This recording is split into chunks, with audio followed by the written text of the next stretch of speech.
Baby, you my little baby. Vernier Scalloper.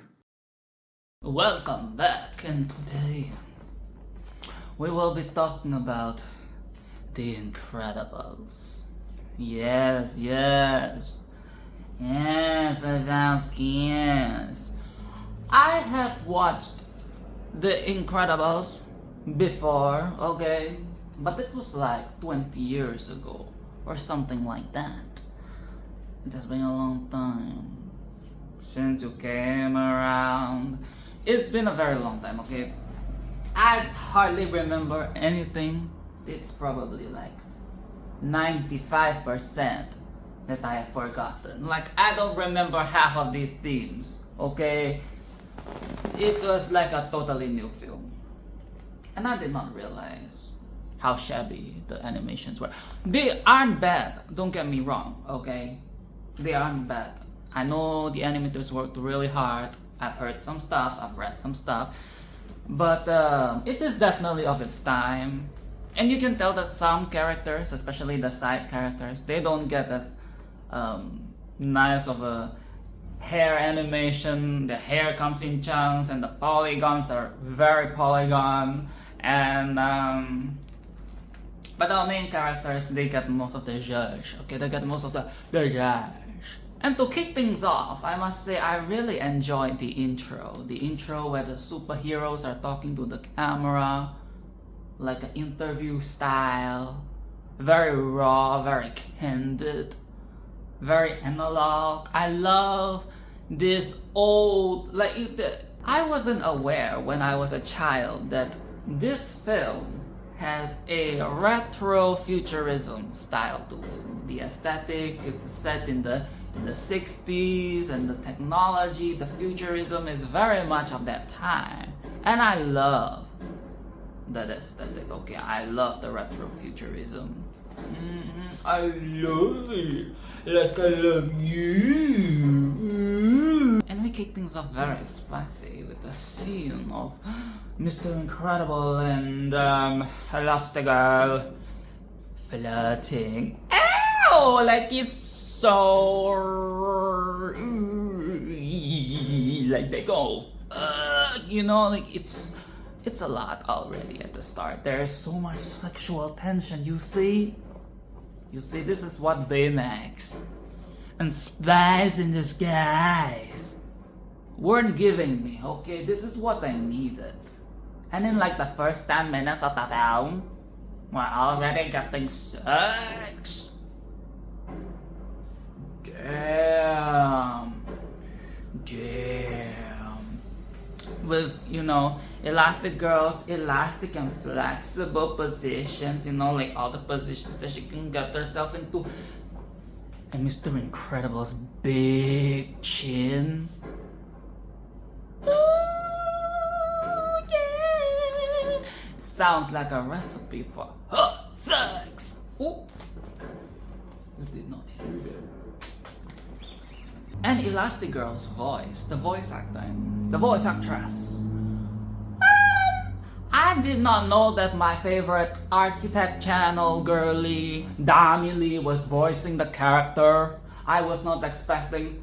And we have to be flexible. And we have to be flexible. We have to be flexible. We have to do things the right way. I know, I'm sorry. Dami, if you ever watch this, I love you so much. Please do not come for me. I love your accent. I love how you sound. But I really thought this was you. But you know what? But you know, it's giving you. It's giving Dami Lee. It's giving, and the deconstructivism, and the hermaphroditism, and the brutalism, and the architecture, and the and am I crazy, or are they getting married on the same night? Why were they flirting and then they are getting married?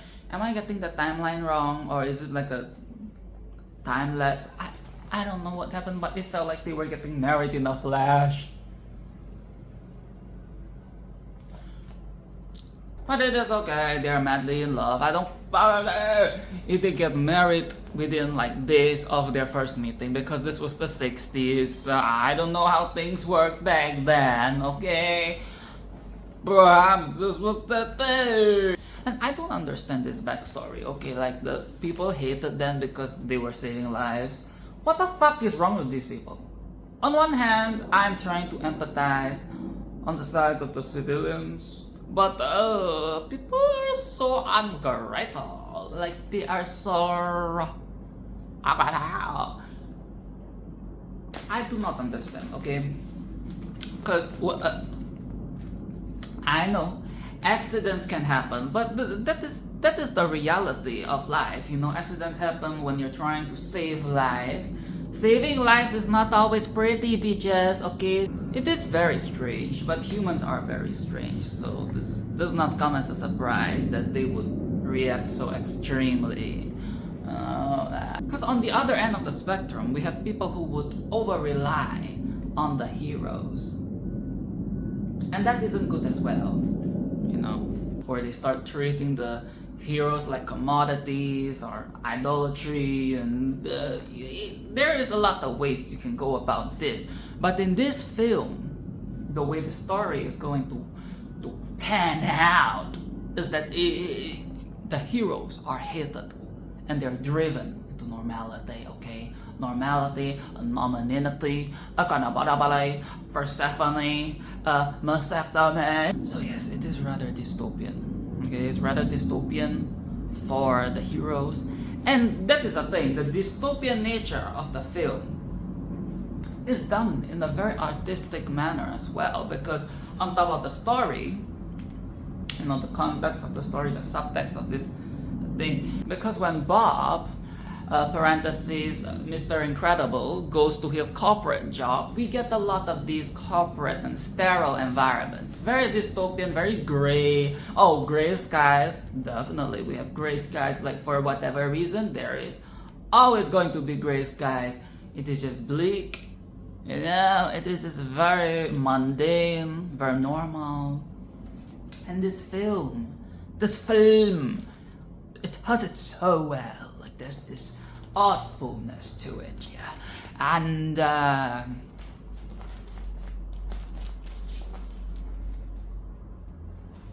okay, but speaking of dystopia, the family has multiple cars. Elastigirl, Miss Mom, Elastigirl has a car to drive her kids around, and Bob has a car of his own as well to fit only him. They have multiple cars. And when he pulls up, you know, when you pull up, and do up, and he pulls up to the garage, we see the suburbia. We see the suburbia. The suburban neighborhood. It's giving rich. It's giving money. It's giving money. Oh, so he rich. He's rich. I guess that is the money from being a hero all those years. And that they can afford to live in a suburban neighborhood. Oh. And I love this nuclear family. Like, it is definitely getting nuclear up in this bitch, okay? Like, the kids are fighting, and the parents are fighting, and things are floating around the house, and it's chaotic. It is wild, okay? It is crazy. It is dysfunctional. And who does not love a story about a dysfunctional family set in a suburban neighborhood? Like, that's just so classic. And the couple fight in the middle of the night. That was like the subtext of the matter, you know? The subtext, the themes that are discussed here in their fight. Like, the dialogue is written so well, okay? The layers. Ooh! From this fight scene alone, we're able to see the complexity of the life that our heroes are living in. And we can even see the perspective of both sides, from Mom and that, okay? It is done so well. And we have to mention the secondary theme of working as a cog in the machine. You know, when Bob works for the corrupted insurance company, you know, like, and it is one of those themes that the kids will not understand, but their parents would, the adults would. And that is what sets this film apart, you know. It puts it on the higher tier for me already. And we're barely halfway through the film. Okay, but we have to talk about Edna Mode.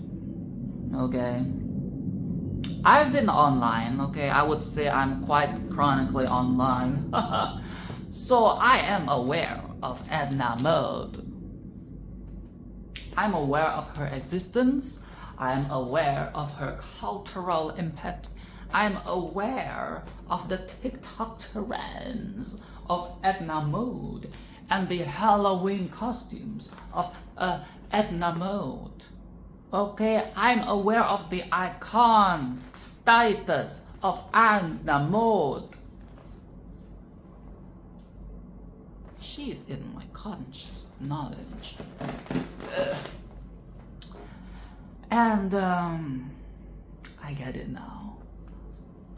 Okay, but I've never doubted, okay? I've never doubted her icon status, but now that I have seen the film with my new set of eyes and new consciousness of pop culture, I get it now, okay? I get it now. I see her. I see why people love her, and I love her. She's great. What do I say? She's great. Like she's a standout. She's a standout. Like the writers, you know, they knew what they were doing. I don't think they planned for her to be such a staple. I don't think. But they were definitely onto something when they created her, okay? Her character design, her motivations, her voice acting, and her mansion. I love the mansion. The mansion, bitch. And the underground. Okay, personally, I do not feel like I would love to live in a mansion, but as a concept, as an idea, as a vacation home, like a Airbnb, boy, I think it is cute. I think it is fabulous. It's very opulent. It's luxurious. It's not something I would want as a daily living situation, but I love it. I love her mansion. I want to be in it. I want to have a. I want the house. You know what? You know what? What is that show called? AD. Architectural Digest.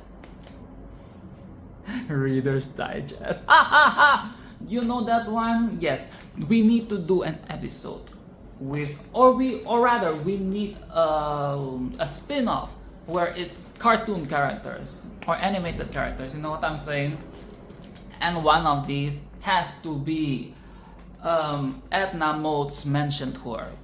Oh, I think it would. Right? Am I right? I think that would be fucking iconic. I think it would be viral. Yes, I'm manifesting it. I'm putting it out in the world. Apparently, there's going to be an Incredibles 3. Get on it, okay? Get on it. We need it. We need that. Wait, doesn't she have like a short on Disney Plus? Please. So Incrediboy, the guy who was rejected by Bob, is very bitter and sour and like salty. He's back, and he is now the villain of the show. He's called Syndrome. More like main character syndrome, you know, like you are pathetic, okay? His motivations and his backstory is actually well written. Let me just, disclaimer, PSA. I think his character is actually well written, okay?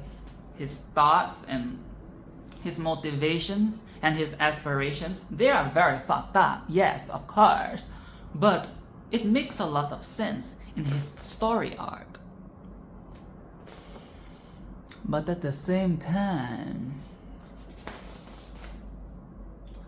you are a fucking loser, okay? You are a fucking loser. You know why? Because you wanted to be this guy's dog. You wanted to be this blonde white guy with a fucking big chin. You wanted to be his dog so bad. And he doesn't want you to be his dog. And then you got petty. Like what? Make that make sense. Make that make sense. First of all, why would you want to be somebody's sidekick? Why do you want to be his Robin? Why do you want to be his cock? Why do you want to be the dog? I mean, I guess some people just want to be his subs. You know, submissives are a thing. We all know, just like that horse in what's that film? Tangled, the horse that wants to be a dog. It's giving the same thing, but this one went a little bit too far. Okay, like he went Coco crazy, went cuckoo, and now he's the villain, and now he thinks he's syndrome, blah blah blah, and he's very proud of his inventions, his gadgets and gizmos aplenty because he does not have actual powers. It's pathetic. It's pathetic. He's trying to hype himself up, gassing himself up, trying to sound cool. Like, I got this. I've outsmarted all of you.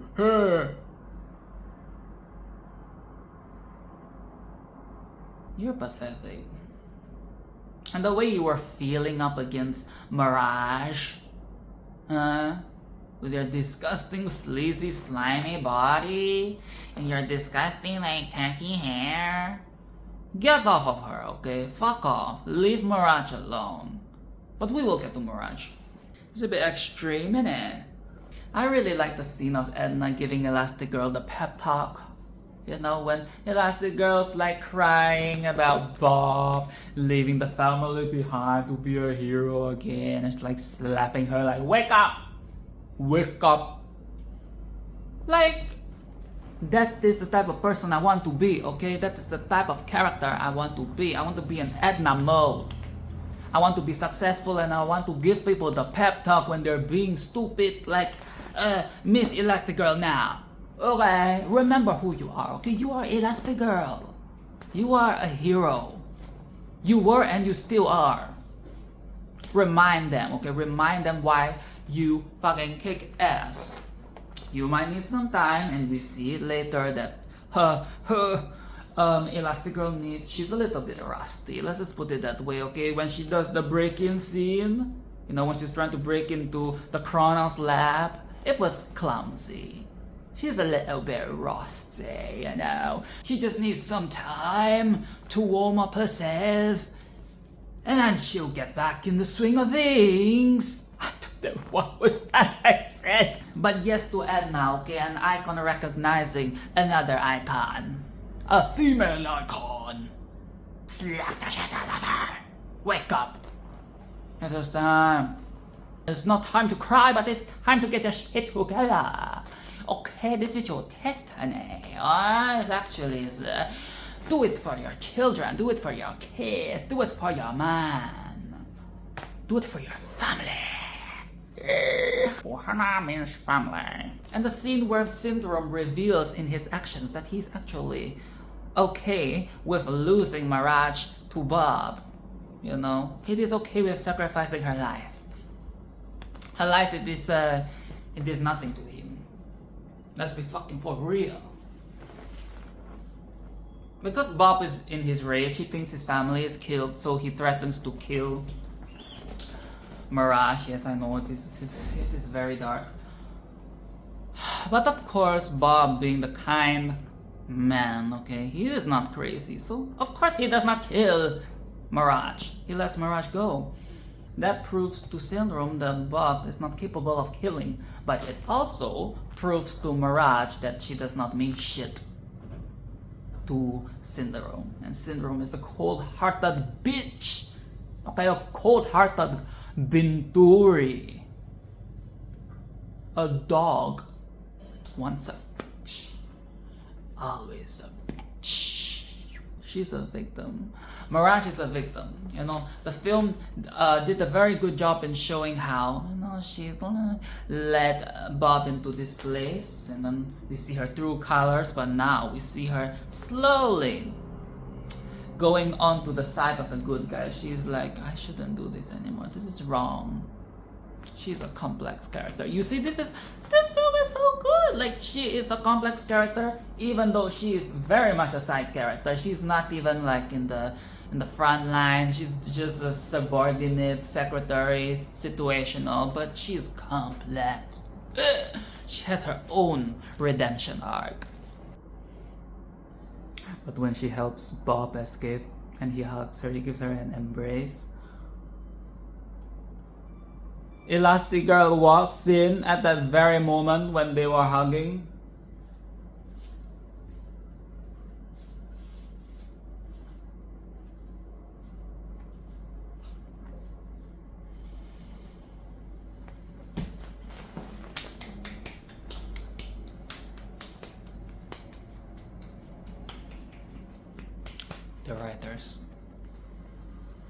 The writers, you guys deserve to be fucked.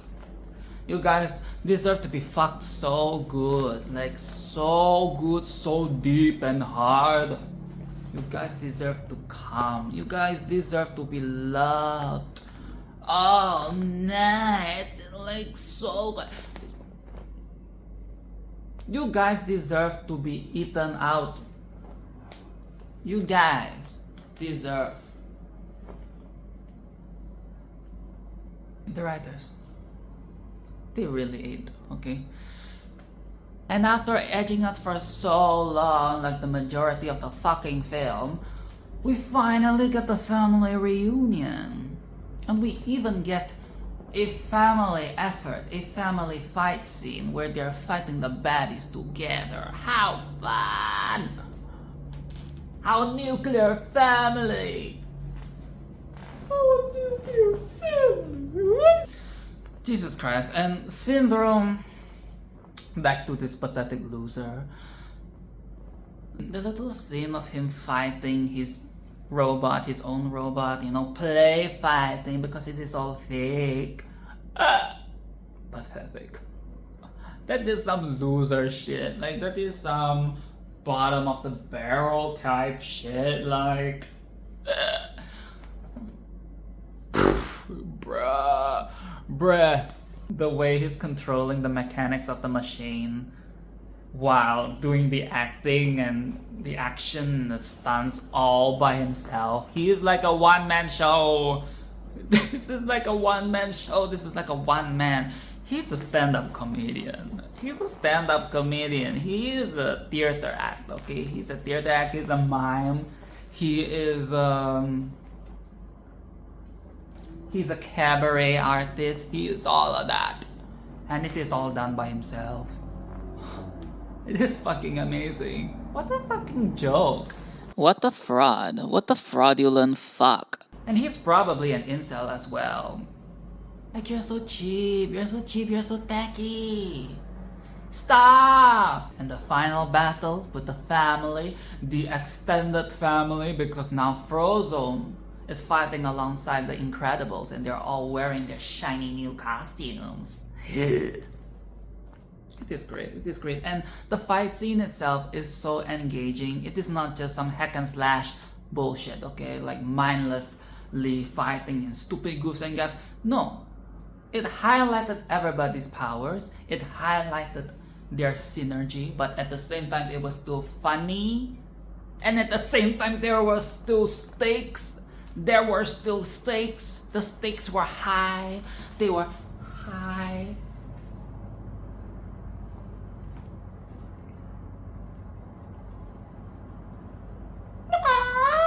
It is not just some gadgets and gizmos show and tell. Like what Syndrome, I almost called him Supreme for whatever reason. That is what Syndrome has been doing the whole time. Okay, gadgets and gizmos aplenty, show and tell. Fucking nerd. It's not a gadgets and gizmos show and tell, okay? This is not Big Hero 6. And the ending, when Syndrome's cape gets caught up in the propeller.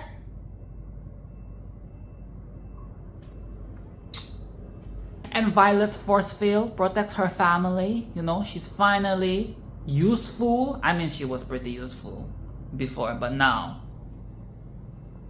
it's the cherry on top, okay? It's the cherry on top of the chef's kiss. It's good. It's good. It's good.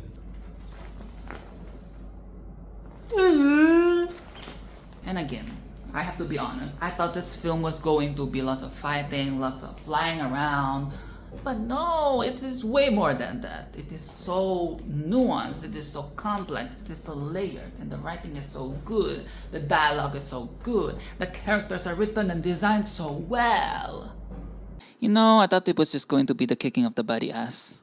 I'm very impressed, and I'm very proud to say that this film will be added to the Vernier Scalloper VIP list. Yes. I fucking love it. Okay, I love it. I do like it. And I hope you watch the film as well if you've never seen it, or if you want to rewatch it. I encourage, okay? I highly encourage that you do so. Thank you for watching my video. Like, subscribe, and do all of that. And see you in the next video. I will be watching the next Incredibles, yes.